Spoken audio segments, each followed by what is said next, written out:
Hey sketchy friends, so today I want to talk to you about the vibrant world of urban sketching on colour paper. And if you've seen a few of my videos on this YouTube channel, you'll know that there's a huge variety of styles and mediums that urban sketchers use to convey their chosen stories. And also, if you're a Patreon, you know that we go even further into all of these different styles and techniques and a deep dive on exploring those. So do head over there if you want to learn more about different styles of urban sketching. I'm really interested in urban sketches that use colour paper, and actually just recently a friend of mine helped me make some sketchbooks with colour paper in them so that I could have a go at this myself. So it's definitely a learning curve to using colour paper, but I'm just really into it. It's really bold. Any of you who know me know that I love bold colours and really graphic illustration styles. I was actually really happy with this one. I felt like I was kind of starting to get the hang of how to best utilise the different colour paper. So this is just a sketch of my living room. This was actually really fun to do. It took me ages for some reason, I think because I was just drawing really slowly, but also just, trying to work out how to show different things on the two different colour paper. So this book has got every page pretty much got two different colours if you want to draw across it. So that's that book. But then this other one is actually got blocks of colour. So I would be drawing across two of the same colours. So I thought it would be interesting to have the two different formats and just see how it goes, really. So this is not anything special in terms of paper. It's just normal, like, colour paper. There were different options of paper weight. I think this is about 150 or 160 GSM. So I'm not going to use any wet media on here. I think that will not be a good idea. It's super, super smooth, like that kind of craft paper that you get for kids to draw on or for crafting, that kind of thing. So I'm just going to stick to dry media. So here I'm using things like watercolour pencils, but without activating them with water. Faber-Castell Pitt artist pens, because they're India ink, so they don't go through the page like alcohol markers will do. And paint markers as well, so like Posca paint markers or just any acrylic paint markers. These are probably actually cheap children's paint markers. Crayons, actual colour pencils, anything like that you can use on this paper. So watch this space. It's going to be really fun to fill these up. I think it's actually going to take me a really long time because I won't use them exclusively. But in this video, I mainly want to talk to you about different urban sketches and reportage illustrators that I'm aware of that use colour paper that have massively inspired me to give this a go. So I am going to focus on colour paper in this particular video. By that I mean like red, green, yellow, orange, that kind of thing. If you want to see more about artists or urban sketchers that work on toned paper, so things like grey and tan, then I do have another video on that, which is packed full of inspiration, which is about urban sketching on toned paper. I'm not sure if it's a formal definition, but it's just the way I've separated it out, at least in that this video is about colour paper, bright colour paper, and then the other one is I've referred to as toned paper. So the first artist / sketcher / illustrator that I would like to mention is Lucinda Rogers. And she is very well known for her reportage illustration on kind of key political events, as well as longer projects such as the gentrification of certain areas of London, that kind of thing. She's also known for her bold and dynamic sketches. She has a really distinctive style that conveys the essence of urban life, and her use of colour paper really adds a unique dimension to her work, allowing her to evoke emotions and create a powerful connection with viewers. So I'm just going to read this part straight off Lucinda's website because it's probably the best description about her that I could give because she wrote it. Lucinda Rogers works from life in the tradition of the artist as reporter.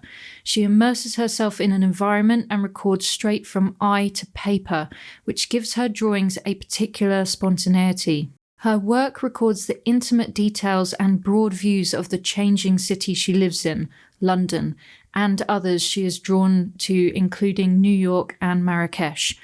Alongside her own work, she has had a prolific illustration career, working regularly for the mainstream press and countless other publications and companies, often being sent out to draw on location as a reportage illustrator.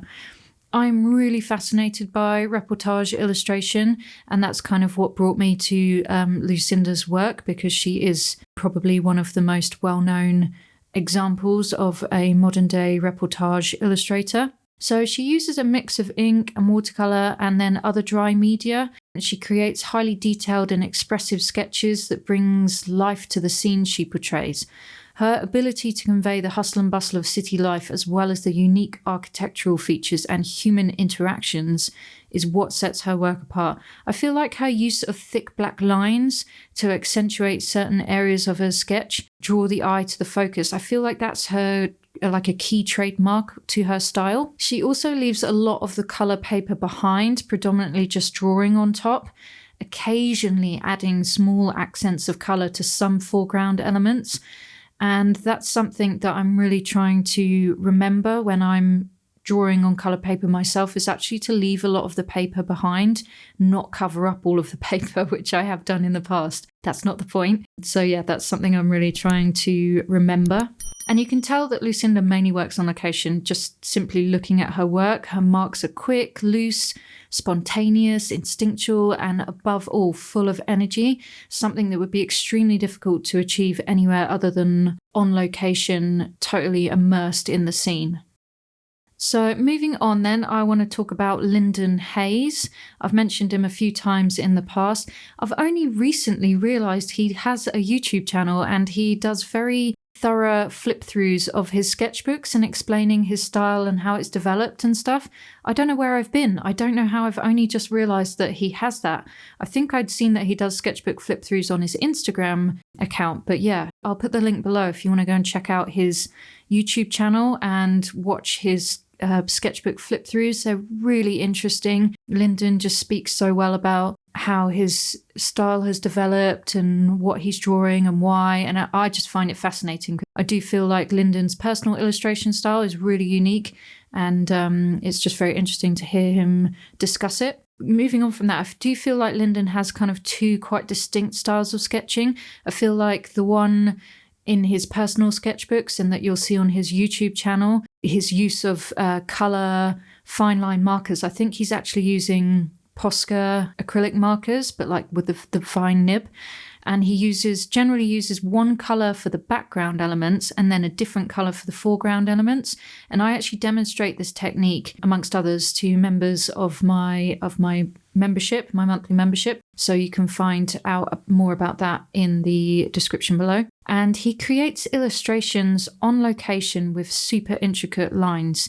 And yeah, that's the style that I feel like he uses for his personal urban sketches. The other predominant style I see him use is actually not too dissimilar from Lucinda Rogers, and I feel like he employs this style for more of his reportage work and perhaps work that's been commissioned by publications.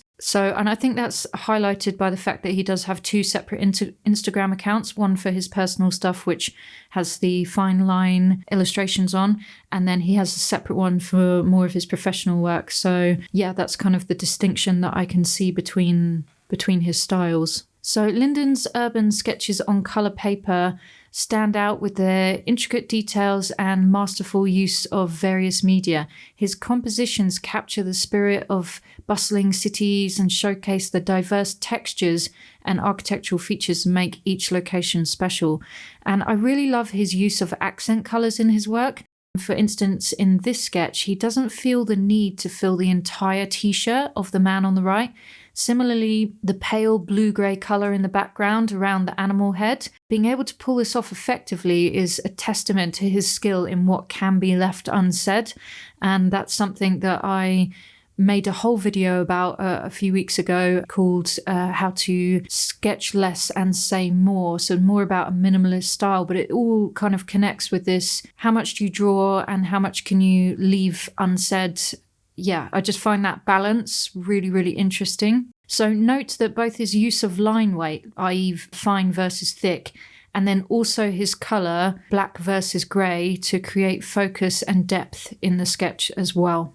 So the next illustrator I would like to mention is Tim King. Tim King is a reportage illustrator from London. It is just weirdly coincidental that all of the artists I talk about in this video are British. That was completely unintentional, but here we are. So Tim King is reportage illustrator from London. He works on colour paper as well, and his work really exudes a sense of atmosphere and mood. But I also feel like he's also quite minimalist in what he draws, and he skillfully combines these loose gestural lines, minimal lines I'd say, with bold colour choices to create quite visually arresting scenes. And the thing I love most about Tim's sketches is that they are very simple vignettes of everyday life, injected with quite a bit of sense of humour, often by including written snippets of conversations or remarks. So as I said, his sketches are pretty minimalist, and I think that's why the combination of the bright colour paper works really well. Less is most definitely more when working on brightly coloured paper. And the way I discovered Tim actually is his Drawing a Day project from 2014. And there's a YouTube video about his Drawing Every Day project, which is quite interesting. It's quite short, so a little short film that you can check out. I'll put the link in the description below. And he seems like he's done more projects like this as well, most notably one during 2020 and the lockdown. And he raised some funds, I believe, on Kickstarter to create a book about that. So that's super interesting. I really would love to get my hands on that book, actually. I have to look into getting that. And the final sketcher that I would like to mention is Pat Southern Pearce. I'm sure most of you know who she is.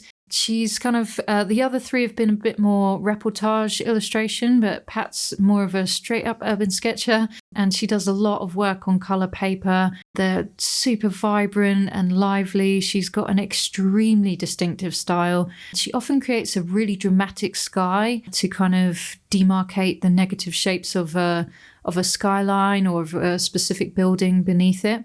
And she is certainly not afraid of colour, but she's also a master of knowing where to leave the colour of the paper.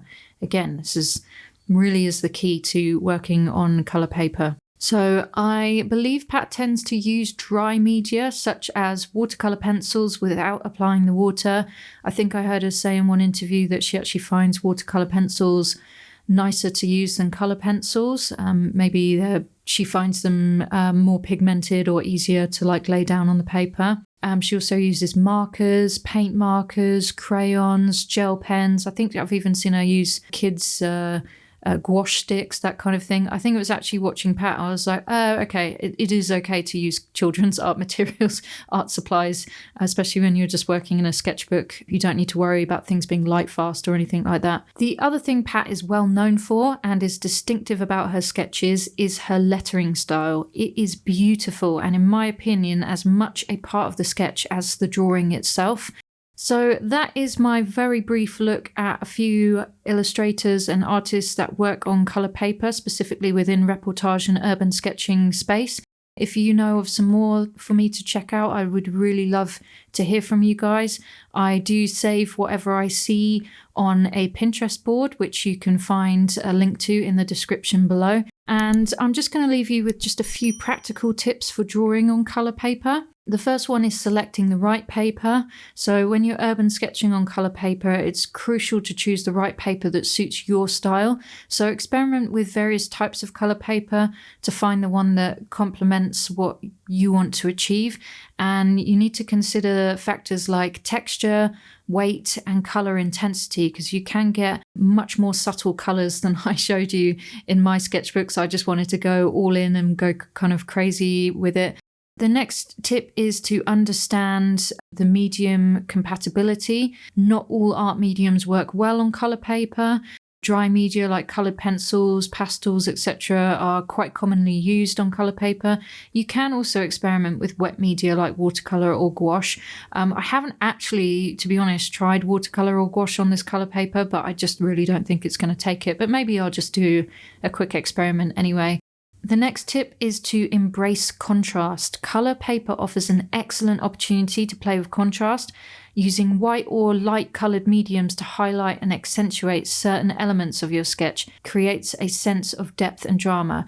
Don't cover the entire paper. I think I've said that at least 7 times through this video. And just keep practicing and experimenting with where and how you should leave the colour of the paper. That's definitely the journey that I'm going to be on over the next probably like 2 years on how to figure out how best to use this paper.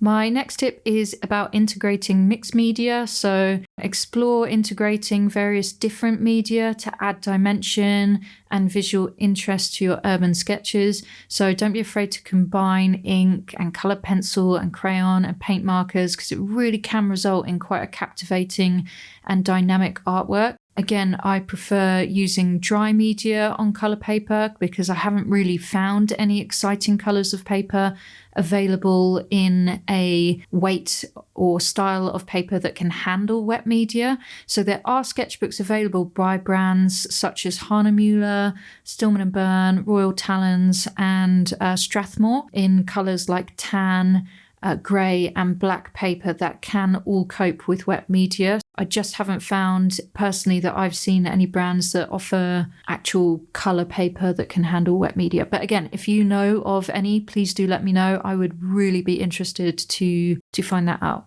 The final tip is to focus on composition. A strong composition is key to any successful urban sketch.